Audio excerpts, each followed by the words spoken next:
包啫嘛，成日見啦。唔係啊，佢身上有花紋㗎，係豹貓啊！係喎，好靚仔喎。喂，你睇下，有貓啊！包啫嘛，成日見啦。唔係啊，佢身上有花紋㗎，係豹貓啊！係喎，好靚仔喎。係，大家好啊！我係你哋嘅特約記者盤嚟啊！我而家咁就到咗位於中環嘅文華東方酒店。今日係一個好特別嘅日子啊！你哋估下今日係咩日子？5、4、3、2、1。咁你哋而家喺個熒光幕見到嘅就係張國榮哥哥逝世嘅悼念活動啊！呢一度咧就係文華東方酒店，咁就而家呢度咧都開始有好多嘅市民啦，亦都有好多嘅粉絲，咁就喺呢度有好多設計咗好多嘅花圈啊、鮮花啊，跟住仲有啲 pose 呢啲相啊，好特別嘅設計啦，係悼念哥哥，咁就。張國榮啦，喺2003年啦，咁就喺一間酒店嘅24樓從高處咁就墮下，咁啊走咗，係因病因個情緒病而走嘅。佢喺24樓咁啊走咗，喺24樓咁啊跳咗落嚟，咁就當嗰年咁就係46歲。呢件事當其時呢件事傳出咗之後咧，咁就引起咗好多嘅歌迷啊，好多市民去關注。自此之後咧，咁就每年接近嘅4月1日嘅前後，咁就會有好多嘅市民啊，好多歌迷咁就嚟呢度去悼念張國榮哥哥啦。咁我就喺呢度好簡短咁就去講解返啦。張國榮哥哥咁就喺 N 年前啦，咁就有好多電視劇集啊、電影啊嗰啲，咁就例如1986年咁就由吳宇森執導嘅《英雄本色》啊，佢入邊飾演嘅係宋子傑啦，跟住有1988年嘅《胭脂扣》啦，跟住有《霸王別姬》啦，《阿飛正傳》啦，《縱橫四海》啦，跟住有《春光乍泄》啦。期間呢，咁就都有參與過好多嘅演唱會嘅活動啦。咁哥哥入行呢，咁就喺1977年咁啊入行嘅。咁佢係參加歌唱比賽。咁就係得到亞軍，咁佢攞到亞軍之後呢，咁就正式進入咗佢嗰個娛樂圈嘅生涯活動啦。咁哥哥成名呢，咁就佢點樣成名呢？咁佢喺1984年憑一首歌叫做《Monica》，佢就係憑呢首《Monica》嘅歌呢，咁就一爆而紅嘅。咁如果各位市民啊，各位香港嘅居民啊，想知道更多有關於哥哥嘅 information 咧，可以上去 Google 咁樣去 search 啦，或者上去官方社交平台，咁啊可以得到更多嘅資訊啦。咁我喺度略略咁樣去好短咁樣去講解翻啦。咁現場咧，我就見到都有開始有好多嘅市民啊，好多嘅粉絲啊，哥哥嘅fans 啊，咁就落咗嚟呢度啊，落咗嚟呢度，咁就去悼念張國榮哥哥噶，係，咁我就喺呢度，咁啊俾大家再睇一睇下，係，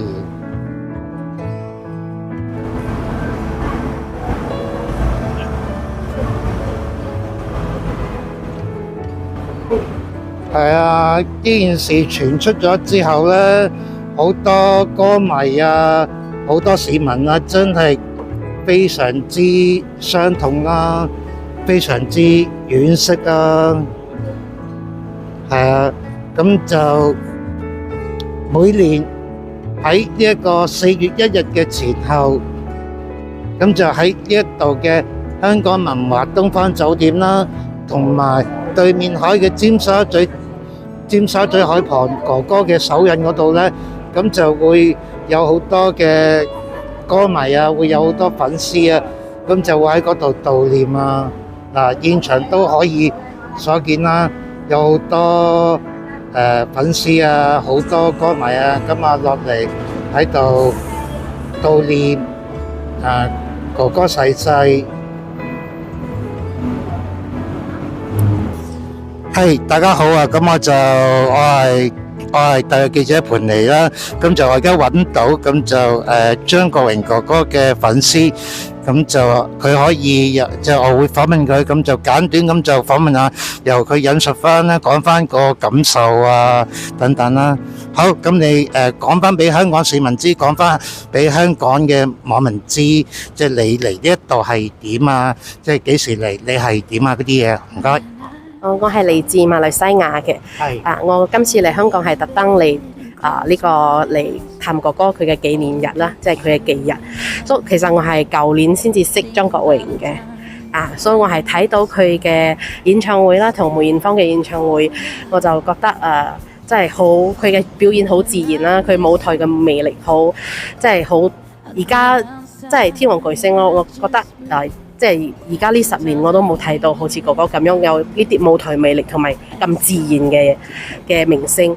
然之後佢我就開始研究佢咯。呢個張國榮係一個咁樣點樣嘅人，我就認識到原來佢嘅人品啊係好真實啦，好善良啦，所以我就開始俾佢影響到我嘅人生咯。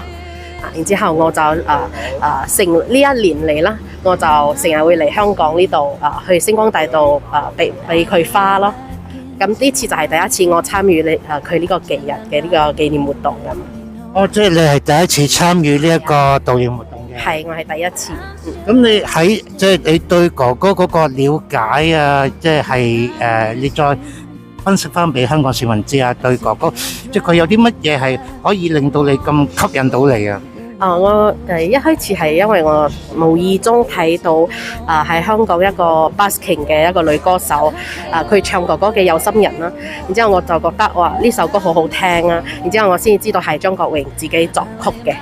然之後我就去睇佢嘅演唱會唱呢首歌，同埋梅艷芳佢哋嘅表演即係好自然啊！因為而家嘅表演通常其實都有嗰啲表演痕跡啊，即係冇咁自然嘅，所以佢嘅自然就好吸引到我咯。然之後我就去睇佢全部嘅，即係佢嘅訪問啊、佢採訪啊、佢嘅電影啊，佢真係一個天生嘅藝術家。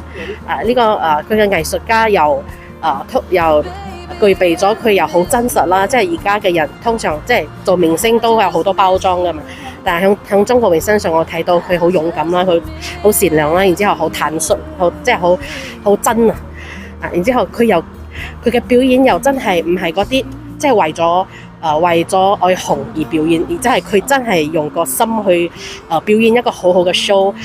即係佢有嗰份熱情，佢有份因為佢有嗰種黑，佢有嗰份熱情，咁啊投入咗佢嗰個演出，投入佢嗰個唱歌嘅事業。係，所以佢就係呢一方面咁啊吸引到你，係咪咧？係佢嘅真誠咯，即係佢好用心去做佢嘅即係佢嘅事業，佢係用心去做噶咯。就係咁樣就吸引到我，覺得好而家呢個時代好少有呢啲咁樣專業嘅人咯。OK， 咁除咗呢度之外咧，咁你尖沙咀海旁咧，你知唔知有一個手印係張國榮哥哥手印？你知唔知㗎？係啊，我就係會住響嗰個麗晶酒店啊，係可以睇到佢嘅手印嘅位置咯。咁你會唔會即係順便會過去睇一睇個手印嗰邊點啊？頭先我就係響嗰度，然之後先過嚟。頭先你喺嗰度嘅，你可以借呢個時候再講翻俾香港市民知、網民知，你頭先過咗去嗰個情況係點啊？頭先喺嗰邊個情況？嗰度都好多花牌啦，然之後嗰度風就比較大啲，就好多花牌都跌落嚟，但係有好多人去幫忙去整咯。然之後嗰度比較多係大陸人多啲，呢度就比較多香港人咯。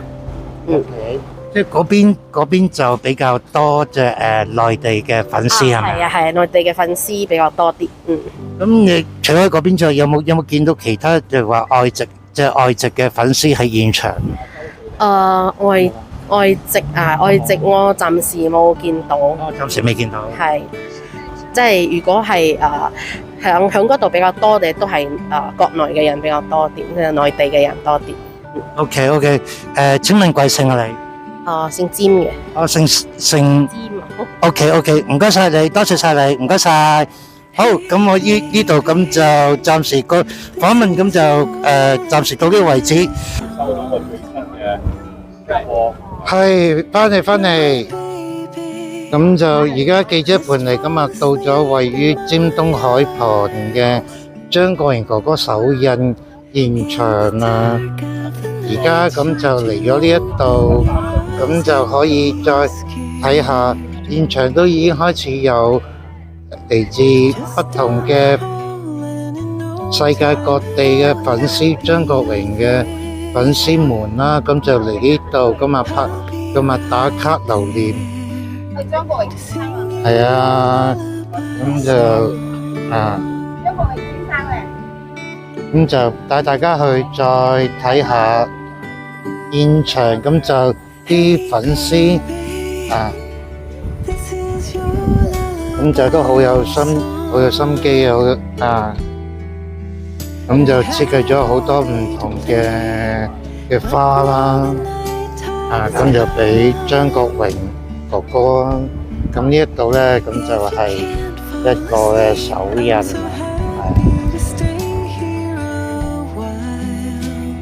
咁就嚟。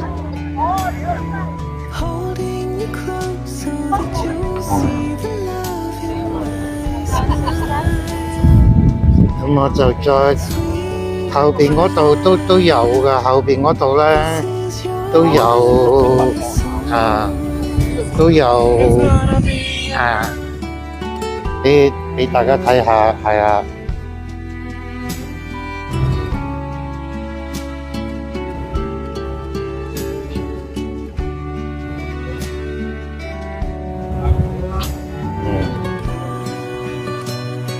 好。係，咁就帶大家去現場去再了解，都有好多不同嘅粉絲嚟到呢度，今日打卡去留念。哥哥離開咧，真係對香港啦、世界各地啦，都係一個相同有極大嘅深遠嘅影響啊！佢嘅歌聲啊，佢嘅劇集啊，永遠都會喺我哋嘅市民啊，喺佢哋嘅粉絲入邊嘅腦海，永遠都會記住佢咁精彩嘅歌聲、精彩嘅演出。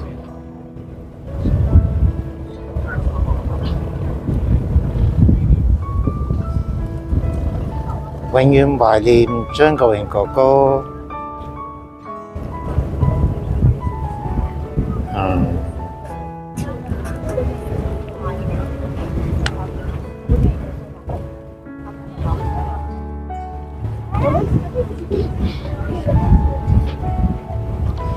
亦都有現場都見到啦，好多粉絲、好多市民咁啊，帶備咗佢啲鮮花啊，好多設計嘅嘢咁啊，擺喺呢一個哥哥嘅手印附近啦，個空地出面空地。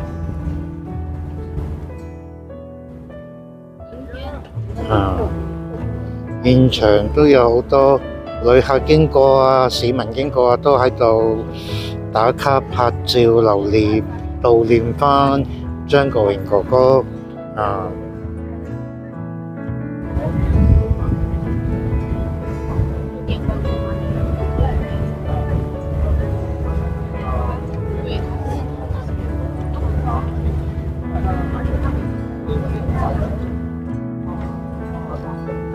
現場亦都睇到啦，開始有好多其他嘅世界各地嘅歌迷啊、嘅粉絲啊、啲旅客啊，咁啊嚟呢度打卡留念。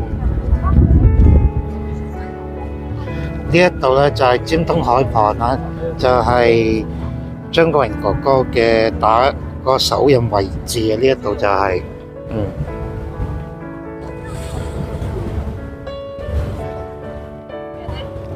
喂，你睇下有貓啊！貓啫嘛，成日見啦。唔係啊，佢身上有花紋㗎，係豹貓啊！係喎，好靚仔喎。喂，你睇下有貓啊！貓啫嘛，成日見啦。唔係啊，佢身上有花紋㗎，係豹貓啊！係喎，好靚仔喎。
没有关注的关注点一点，粉丝灯牌亮一亮，帮忙戳一戳啊！